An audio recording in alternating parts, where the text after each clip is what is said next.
Hi everyone. So finally सितंबर 25 exams का result आ चुका है। जो बच्चे पास हुए, एग्जाम्शंस आई हैं, दोनों ग्रुप सिंगल ग्रुप क्लियर हुए, ऑल इंडिया रैंक आई। मेरी सबके लिए एक सिंपल सी विश ये है कि जितनी भी आपको सक्सेस अभी मिली है उसका डबल सक्सेस आपको आगे मिलती रहे। पर ये वीडियो स्पेशली उन बच्चों के लिए है जो ये वर्ड सक्सेसफुल देखना चाह रहे थे। बहुत सारे बच्चे डिज़र्व कर रहे थे, पर इस बार अनफॉर्चुनेटली ये वर्ड सक्सेसफुल उनको नहीं देखने को मिला उनकी मार्कशीट में, और उनका रिज़ल्ट अच्छा नहीं आया। देखिए, ऐसे मोमेंट पर कई सारे इमोशंस एक साथ आ रहे होते हैं, बहुत सारी फीलिंग्स एक साथ आ रही होती हैं। किसी मोमेंट पे ऐसा लगता है कि सीए छोड़ दें, किसी मोमेंट पे ऐसा लगता है कि अगर छोड़ना ही था तो इतना दूर तक क्यों आया, अब क्या करूँगा। किसी मोमेंट पे ऐसा लगता है कि सिंगल ग्रुप दे दूँ, अब दोनों ग्रुप शायद मैं नहीं दे पाऊँगा।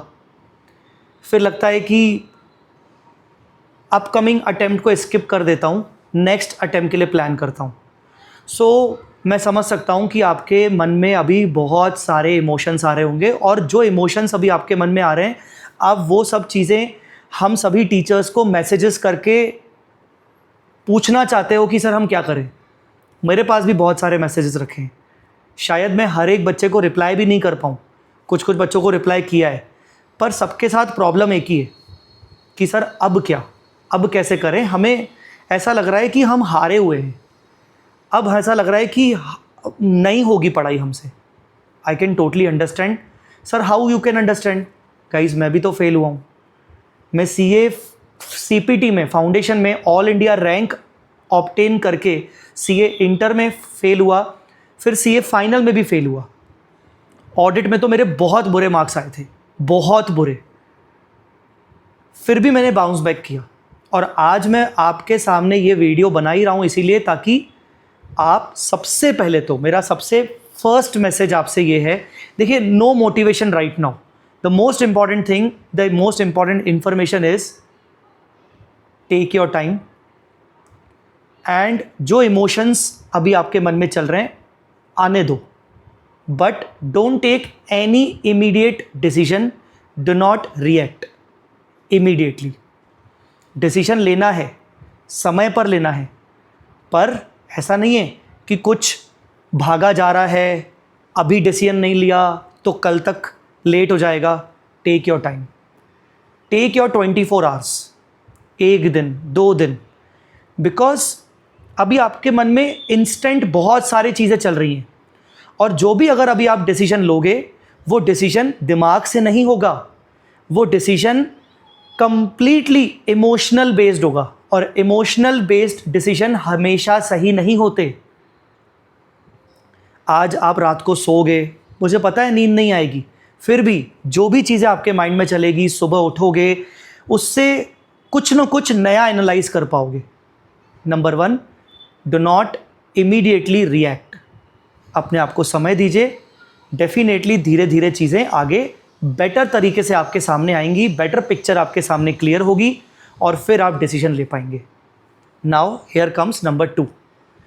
सर, हमने कोई गलती नहीं की है, हमने, या सर मैं डिज़र्व करता हूँ पास करना, मैं क्यों नहीं पास हुआ? आप डिज़र्व करते हो। अगर देखिए, अब ऐसा नहीं हो सकता कि मैं हर चीज़ आपके फेवर में बात करूं। आप डिज़र्व करते हो। अगर आप 10 मार्क्स, 15 मार्क्स, मैक्सिमम 20 मार्क्स से फेल हुए हो, गैप 10 to 15 मार्क्स का हुआ है, 15 मार्क्स का, 20 मार्क्स का गैप है, तो यस, आप डिज़र्व करते हो, आप डिज़र्विंग कैंडिडेट हो।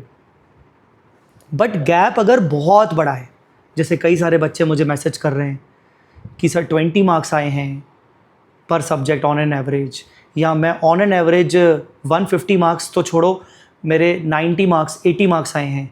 तो अगर गैप बहुत बड़ा है, इसका मतलब ये नहीं कि आप डिज़र्व नहीं करते हो, सीए बनना डिज़र्व नहीं करते हो। इसका मतलब बस ये है कि शायद आपने गलत अटेम्प्ट चूज़ किया था।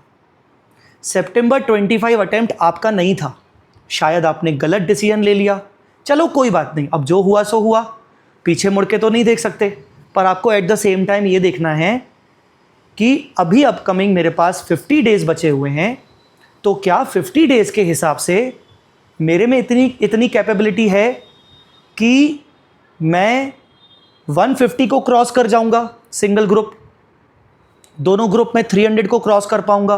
क्या मैं अभी फिर से तो ऐसा नहीं कि जल्दबाजी कर रहा हूं? क्या मेरे डिसीजंस फोमो के बेसिस पर तो नहीं होते, फियर ऑफ मिसिंग आउट, बाकी सब लोग कर रहे हैं तो इसलिए मुझे करना पड़ेगा? क्या मेरे डिसीजन कोई और तो नहीं ले रहा? क्या फैमिली के दबाव में तो नहीं हो रहे? क्या सच में मुझे अभी एग्ज़ाम देने की ज़रूरत है? क्या सच में मेरी पढ़ाई हुई है? तो अगर आपके मार्क्स में बहुत ज़्यादा गैप है तो आपको समझना पड़ेगा कि आप डिज़र्विंग हो, बट इस अटेम्प्ट के लिए शायद आपने मेहनत नहीं की थी, और शायद अगले अटेम्प्ट या फिर उसके अगले अटेम्प्ट, अगर ये अटेम्प्ट स्किप करना पड़ा तो उसके लिए हमें मेहनत करनी पड़ेगी, नेक्स्ट अटेम्प्ट के लिए हमें मेहनत करनी पड़ेगी, जो मेहनत शायद अभी तक हमने नहीं की। तो सर हमें कैसे मेहनत करनी पड़ेगी? मैं आपको एक छोटा सा एग्जाम्पल देता हूँ।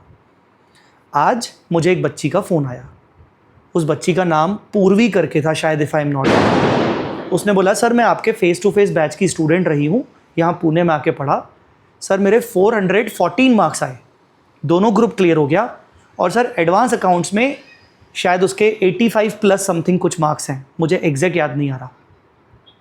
बच्ची ने इतना बोल के बच्ची ने खुश होकर मुझे बताया।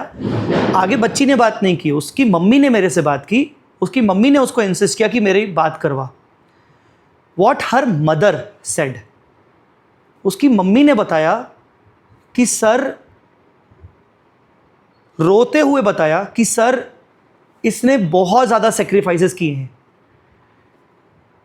सर इसने कोई भी घर का प्रोग्राम अटेंड नहीं किया है, गणेश चतुर्थी आई सर इसने अटेंड नहीं किया, सर ये सब छोड़ दीजिए, हम 3 दिन बाहर गए थे, 3 दिन इसने बासी खाना खा के अपनी पढ़ाई की है ताकि ये कंसिस्टेंटली अपनी पढ़ाई पर ध्यान दे सके। मैं आपके सामने ये क्यों शेयर कर रहा हूँ? क्या आपने मेहनत नहीं की है, पर बस फ़र्क इतना है कि शायद उस पास होने वाली बच्ची में या फिर जितने भी बच्चे पास हुए हैं उनकी मेहनत में और आपकी मेहनत में थोड़ा सा अंतर है।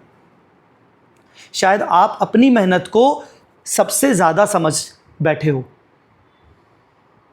शायद आपको पता नहीं है कि मेहनत की डेफिनेशन में थोड़ी सी और मेहनत कर लेता तो शायद ये मेहनत की डेफिनेशन पूरी हो जाती। मेरा सिर्फ ये कहना है कि अगर आपको लगता है ना कि आपने मेहनत की है, आपको लगता है ना कि आप कंसिस्टेंट हो, तो इससे और ज़्यादा करके दिखाओ, इससे और ज़्यादा आगे बढ़ के दिखाओ। और ऐसा भी नहीं कि कर नहीं सकते हो, कर सकते हो। और ये स्टोरी बता के मैं किसी को ऑफेंड नहीं फील करवा रहा हूँ, कि ये नहीं कह रहा हूँ कि फेल होने वाला मेहनत कर नहीं रहा है, फेल होने वाले ने बासी रोटी नहीं खाई होगी। मैं बस इतना कह सकता हूँ कि कहीं तो कुछ कमी रह गई होगी ना बच्चों, कुछ तो प्रॉब्लम हो गई होगी ना, कहीं तो किसी सब्जेक्ट में मात खा गए होंगे हम। और इन सब के पीछे एक ही तरीका है फाइंड आउट करने का। अपनी कॉपी उठाइए, पेन उठाइए, आपने पिछले अटेम्प्ट में क्या क्या चीज़ें की थी, अपनी कैसे मेहनत की थी, पॉइंट वाइज नोट करिए। क्या अच्छी चीज़ें आपने की थी उनको नोट करिए, क्या बुरी चीज़ें आपने की थी, कहाँ आपकी कमी हुई थी वो नोट करिए। जब आप पेपर देने गए थे एग्ज़ाम में तो आपने किस पेपर में कितना अटेम्प्ट नहीं किया था, कौन से चैप्टर अटेंड नहीं किए थे, ये देखिए। आपको अपने आप जवाब मिल जाएगा कि हाँ शायद मेरी मेहनत में यहाँ कहीं कमी रह गई होगी। बस इतना सा डिफरेंस है और कुछ नहीं है। सो 2 चीज़ें मैं आपको इस मैसेज से बताने की कोशिश कर रहा हूँ। एक, इमोशंस के बेस पर डिसीजन मत लीजिएगा, रिएक्शन इमीडिएटली मत करिएगा, टेक योर टाइम। दूसरा, कुछ ना कुछ गलती रह गई होगी, आप एक्सेप्ट भी कर रहे होगे, पर उस पर आपको फाइंड आउट करना पड़ेगा कि गलती कहाँ हुई है। आपको राइटिंग में फाइंड आउट करना पड़ेगा, लिख के देखना पड़ेगा कि क्या क्या आपने सही काम किए थे, क्या क्या आपने सही काम नहीं किए थे, कहाँ कहाँ आपने गलती की थी, और क्या ऐसा स्कोप है क्या कि अभी मैं और मेहनत कर सकता हूँ, क्या 1 मोर चांस मैं अपने आप को दे सकता हूँ क्या? अगर हाँ, तो बस इस वीडियो के कमेंट में ज़रूर लिख के जाइएगा कि I am going to give one more chance and next attempt will be my attempt. ये मैनिफेस्ट हमें करना है। और मैनिफेस्ट सिर्फ बोल के नहीं होता, मैनिफेस्ट होता है करके दिखाने से, हर दिन के रोज़ के कंसिस्टेंट एफर्ट से।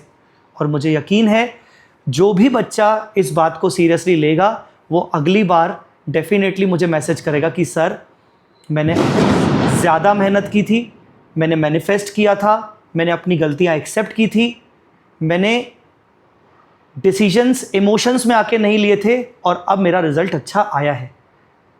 बस यही कहना चाहता हूँ। बाकी इसके अलावा सब्जेक्ट वाइज एफआर में क्या करें, एडवांस अकाउंट्स में क्या करें, मैं सब बताऊंगा इस वीडियो पे, इस चैनल पे जुड़े हुए रहिएगा। एफआर को लेकर बहुत सारे बच्चे मुझसे पूछ रहे हैं कि सर नहीं समझ में आ रहा कैसे आगे बढ़ें, एडवांस अकाउंट्स को लेकर समझ में नहीं आ रहा कैसे बढ़ें, इंटर को लेकर, फाइनल में लेकर, मैं सब एक एक करके वीडियो आपके सामने लाता रहूँगा। Thanks a lot guys for watching this video. Video अगर पसंद आया तो लाइक करिएगा और कमेंट में अपना मैनिफेस्टेशन मुझे ज़रूर बताइएगा।